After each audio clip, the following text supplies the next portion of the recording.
Vous écoutez Radio Panique.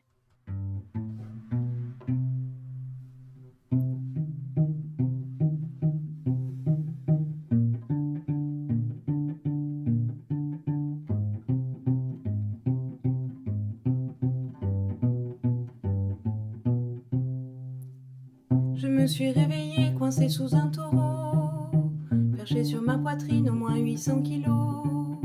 Lui seul m'a empêché de me jeter à l'eau, de me ruer dehors, attraper ton vélo. Il a fermé ma porte en me faisant valoir qu'il me proposait mieux si je voulais l'en croire, que perdre le bon sens pour la sensation d'une douce et galbée ceinture d'Apollon. Arrache-moi le cœur faisant des confettis, c'est ainsi par chez moi que l'on se divertit.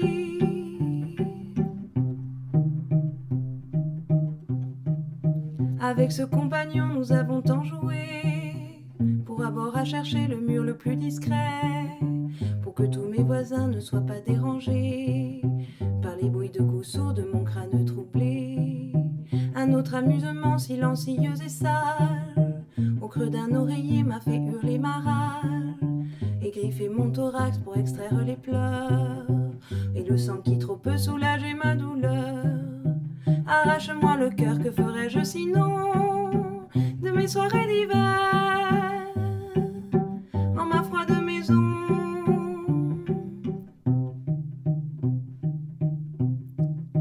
À la fin de la danse, il a guidé mes pas pour camoufler les bleus qui me couvraient les bras, et contre les vapeurs qui montaient de mon sexe, il m'a fait envoyer un message à mon ex. Vois comme mon taureau de moi sait prendre soin. Tu peux m'ouvrir tes bras, calmer, poser, je viens. Ne me regarde pas, horrifié, sérieux. Ne l'oublions jamais, tout cela n'est qu'un jeu. Arrache-moi le cœur si ça ne te dit rien. L'un ou l'autre passant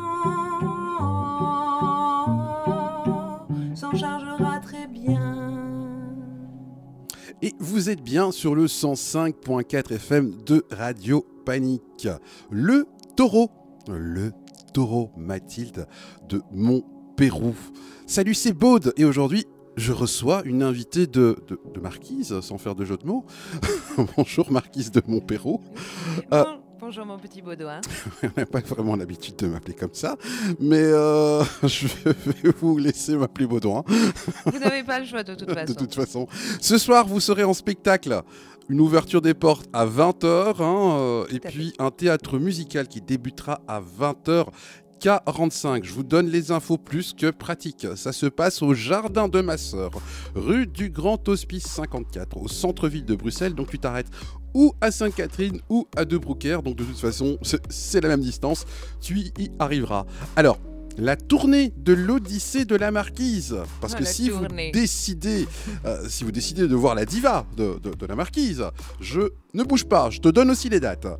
Déjà ce soir, comme j'ai dit précédemment. Ensuite, demain, au Théâtre Moderne à Liège, pour les Bruxellois qui en ont marre de leur ville et qui seraient prêts à prendre leur voiture ou leur train. Le 17 décembre, tu seras de retour au Winter Pop. Tout à fait, à Laken. À Laken. Chez le Roi et la Reine. Chez le Roi et la Reine. Soit dit en passant, bonjour. Et puis le 27 décembre, le Haut Potelet pour le cabaret Pink Flamingo. C'est bien ça? Flaming Girls. Flaming Girls, Pink. Nous ne serons que des poulettes. Voilà. Alors, Mathilde de Montpérou, vous partagez avec Cyrano de Bergerac et Michel de Montaigne un nez de caractère et le verbe acérer. Oui, et les origines gasconnes aussi. Voilà, donc vous êtes une marquise déchue, vous avez été contrainte de chanter dans les rues et les bouibis les plus infâmes, accompagnée de votre excusez-moi de parler en vouvoiement, c'est très bizarre pour moi. Accompagnée de votre violoncelle, vous relatez galères et préférez vous réfugier dans le souvenir de vos amours tumultueux ou vous prendre pour une diva pop. Vous êtes une aristocrate désargenté et très légèrement mythomane, vous racontez en chanson le mode de vie d'une héroïne de roman, votre voix nue sur quelques accords de violoncelle, seul bien qui lui reste d'une splendeur passée. Souvent rattrapé par de beaux discours et poses tragiques, vous relatez vos aventures rocambolesques et gloire ébréchée. Mathilde de Montpérou partage avec Cyrano de Bergerac et Michel de Montaigne, dont vous êtes la voisine, un nez de caractère et le verbe acéré.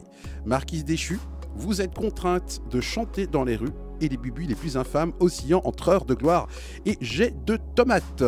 Tout à fait, c'est tout à fait ça. Alors, bon, première petite question. Si le nez de caractère de Mathilde de Montpérou pouvait parler, quelles anecdotes croustillantes sur sa vie délirante pourrait-il partager avec nous?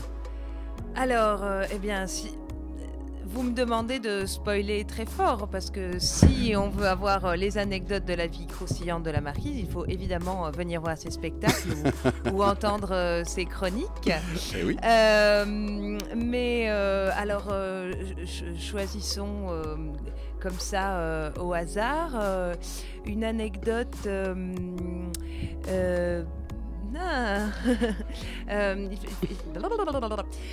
Choisissons au hasard. Eh bien, par exemple, tout à l'heure, quand vous avez dû descendre 5 étages pour porter ma malle complète, C'est vrai. ainsi que mon violoncelle tout seul sur votre dos, car vous n'aviez pas pris la peine de prévoir un portier qui porterait mes affaires jusqu'au 5e étage. C'était moi, c'est moi l'animateur radio, le portier, le serveur, c'est moi.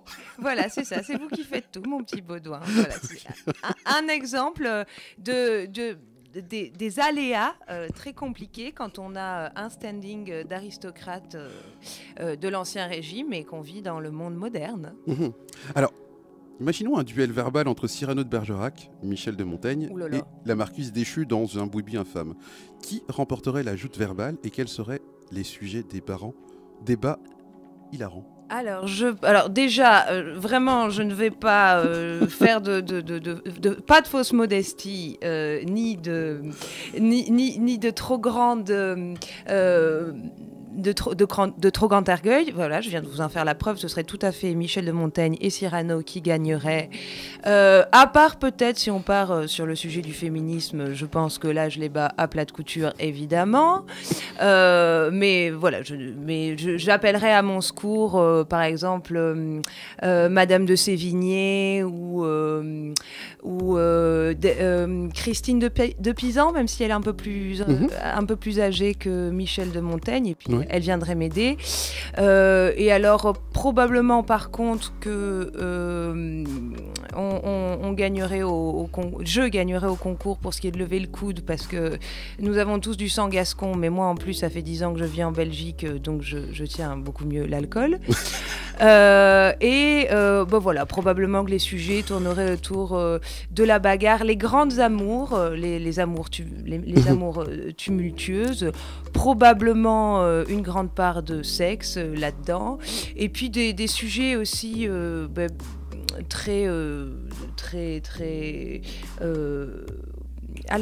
comment dit-on,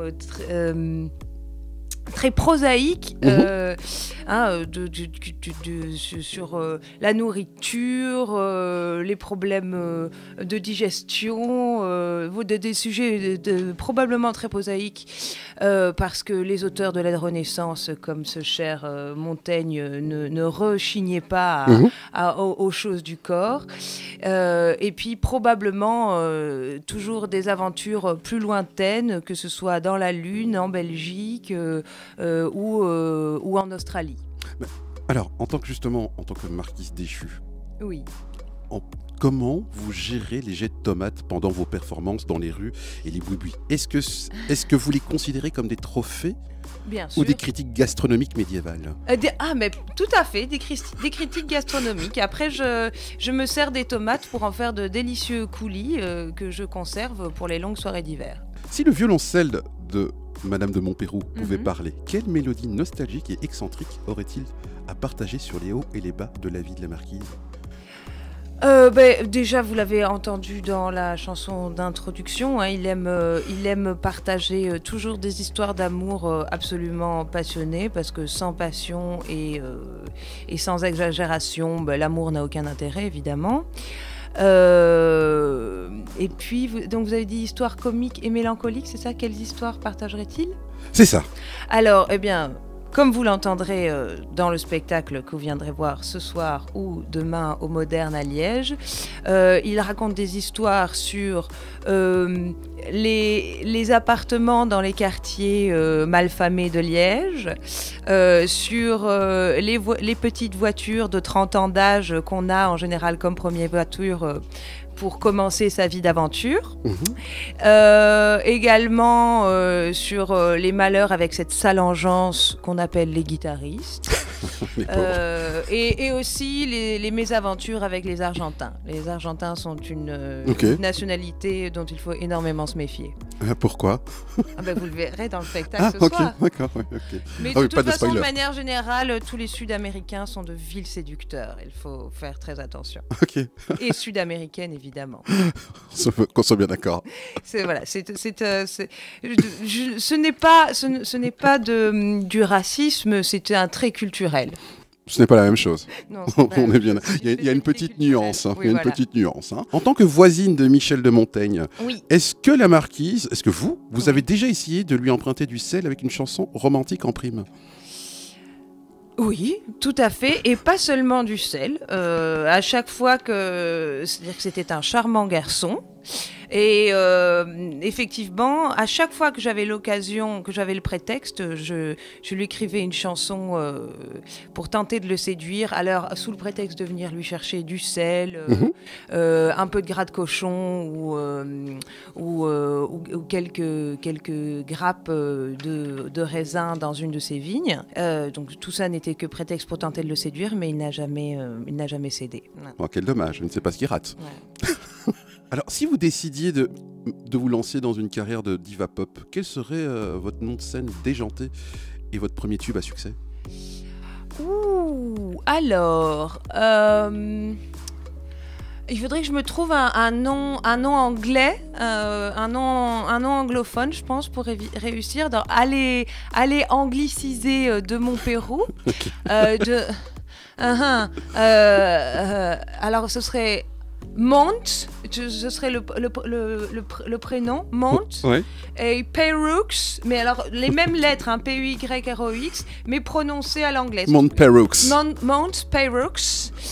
Et donc là, il faudrait, ce serait une espèce d'indie pop un peu indépendant, donc du coup, il faudrait rendre ça beaucoup plus grand public. Et alors, un premier titre, je ne sais pas.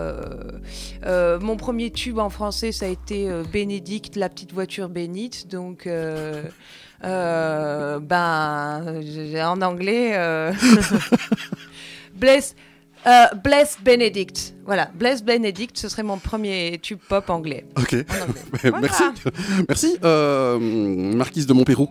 Donc on vous retrouve ce soir. Tout à fait. Donc du côté du jardin de ma sœur, rue du Grand Hospice 54. C'est à partir de 20h au centre-ville, donc entre Sainte-Catherine et de Brouckère. Tout à fait. Je vous souhaite un très très bon spectacle. Merci. Évidemment. Et puis venez, vous serez bienvenue, cher Baudouin. Je n'y manquerai pas. Grand merci. Merci à vous, Marquise. Et venez tous, évidemment. Et toutes, vous serez les bienvenus.